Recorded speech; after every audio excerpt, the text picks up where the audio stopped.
द्रौपदी मैया जाती हैं जिस शिविर में बालक सोए हुए थे उनको देखने के लिए। चारों ओर रक्त ही रक्त है। बड़ा ही बुजुर्ग ने ये जैसे ही देखा है कि दिलों में रक्त बह रहा था, दिलों में रक्त बह रहा था। हर अबला खड़ी रो रही,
जैसे ही देखा है द्रौपदी मैया विलाप करने लग जाती है। जिस माता के 5-5 युवा बेटे हैं और कोई छिपकर उनकी हत्या कर गया है, सामने धड़ खड़े हुए हैं, शीश गायब है, उस माँ की क्या दशा होगी। जितने भी लोग वहां पर आसपास आते हैं, युवतियां आती हैं, दशा देखकर द्रौपदी की बार बार ये कहते हैं ऐसा कौन सा निर्दयी आया है यहाँ पर कि इन बालकों को देखकर भी उसे लाज ना आई। सभी लोग रो रहे हैं। अब देखिए यहाँ पर आतताई इसको कहा गया है। आतताई कितने लोगों को कहा जाता है? एक तो आतताई उसे कहा जाता है जो आग लगाने वाला है, दूसरा जो किसी को विष देता है, विष देने वाले को भी हम आतताई कहते हैं। धन लूटने वाला हो उसे आतताई कहा जाता है। स्त्री का हनन करने वाला भी आतताई कहलाता है। बुराई जो करता उसे भी आतताई कहते हैं। अब समझ लीजिए आपको क्या बनना है। किसी की बुराई कभी नहीं करनी चाहिए।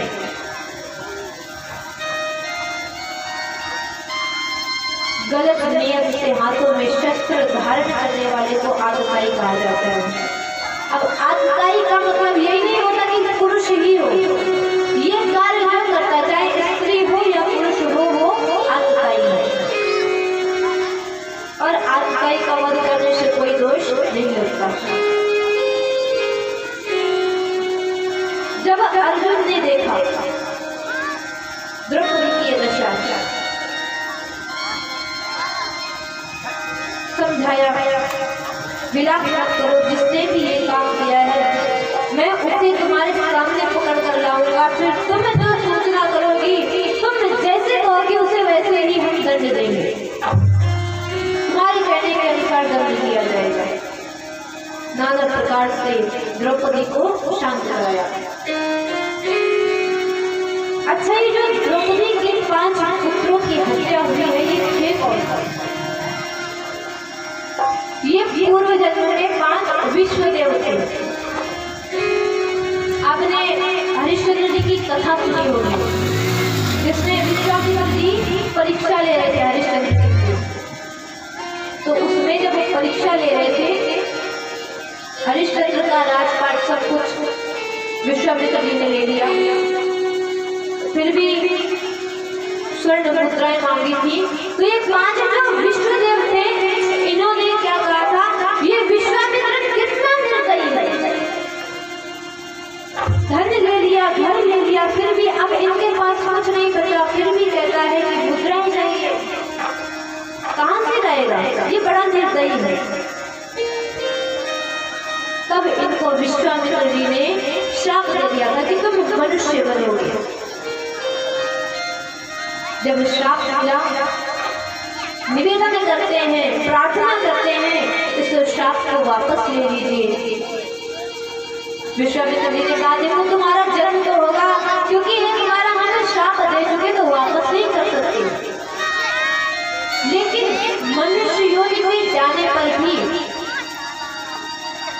तुम्हारा विवाह नहीं होगा, तुम्हारी संतानें नहीं होगी, पुनः तुम अपने इस देवत्व को प्राप्त कर लोगे। इस प्रकार ये द्रौपदी के 5 पुत्र बने और इनका विवाह भी नहीं हुआ था, उनकी संतान नहीं हुई थी। अश्वत्थामा ने इनका वध किया, हत्या की। पुनः ये विष्णुदेव अपने देवत्व को प्राप्त करते हैं। इधर अर्जुन ने जब जाना कि ये सब निंदनीय कर्म किसने किए हैं, अश्वत्थामा ने, बड़ा क्रोध आया। भगवान के साथ में गए, पीछे पीछे अश्वत्थामा आगे आगे जा रहा है, भयंकर युद्ध होता है।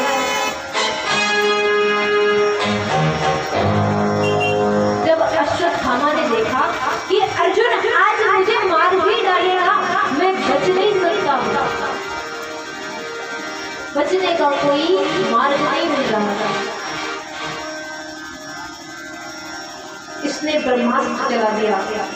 और जैसे ब्रह्मास्त्र चलाया तो अर्जुन बड़े भयभीत हो गए, दौड़कर भगवान के चरणों में गिर गए। अश्वत्थामा ने ब्रह्मास्त्र का संधान कर दिया है, अब हमारे प्राणों पर आ गई है, अब हम बच नहीं सकते। कृष्ण कृष्ण महाबाहो भक्ता नाम हमारी रक्षा कीजिए। लेकिन जिसके साथ में भगवान हो, भले और कोई ना हो, अगर भगवान साथ में है तो किसी बात की चिंता नहीं करनी चाहिए। भगवान ने याद दिलाया कि अगर उसने ब्रह्मास्त्र चलाया है, तुम्हारे पास भी तो एक ब्रह्मास्त्र है, तुम भी ब्रह्मास्त्र चलाओ। इधर अर्जुन ने भी ब्रह्मास्त्र चला दिया, दोनों ब्रह्मास्त्र आपस में टकराए।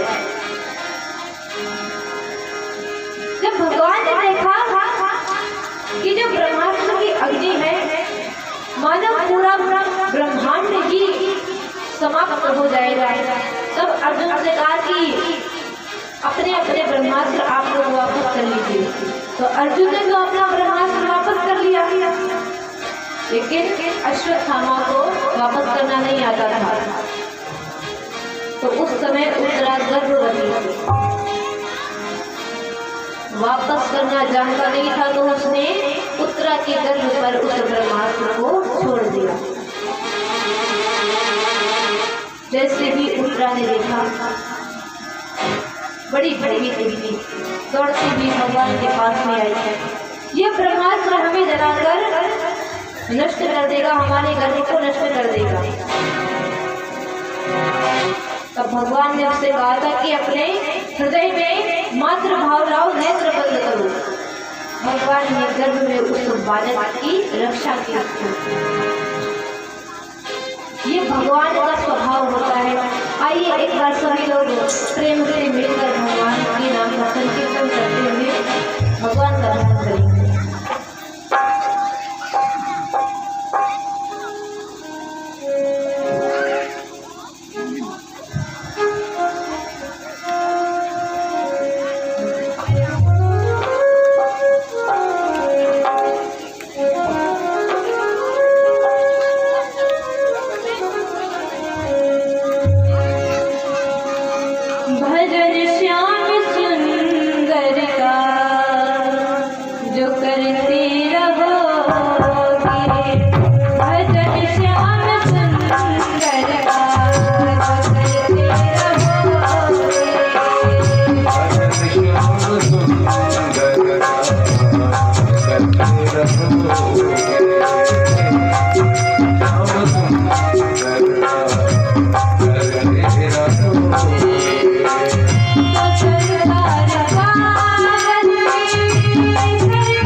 माइक है, माइक नहीं है।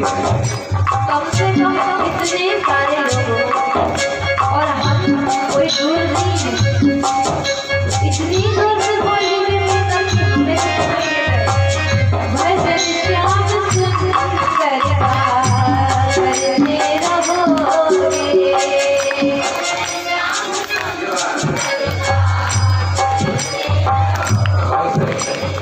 आगे आगे आवाज भी पीछे वाले तो बस सीताराम सीताराम सीताराम सभी लोग नहीं कर रहे हैं। आप लोग भी गा दीजिए, ये नाम तो हमारा ही तैयार करने वाला है। भजन श्याम सुंदर करते रहोगे।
और जब हम भगवान का भजन करते रहेंगे वो गुरु का दाता, वो अवश्य ही एक ना एक दिन हम सबको मिलेंगे। बड़ा प्यारा भाव आता है, कृपानाथ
परेशानियां होती हैं।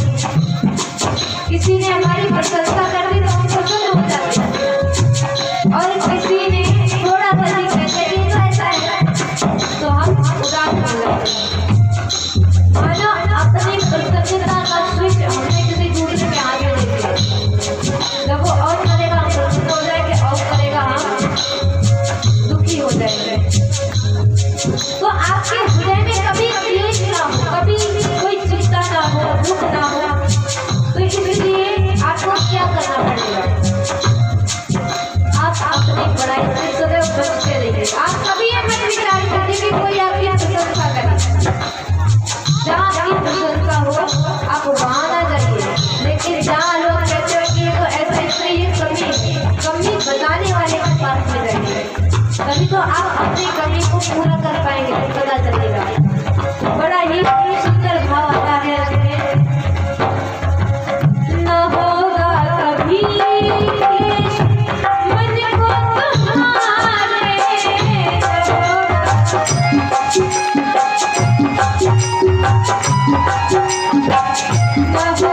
कभी मुझको तुम्हारे।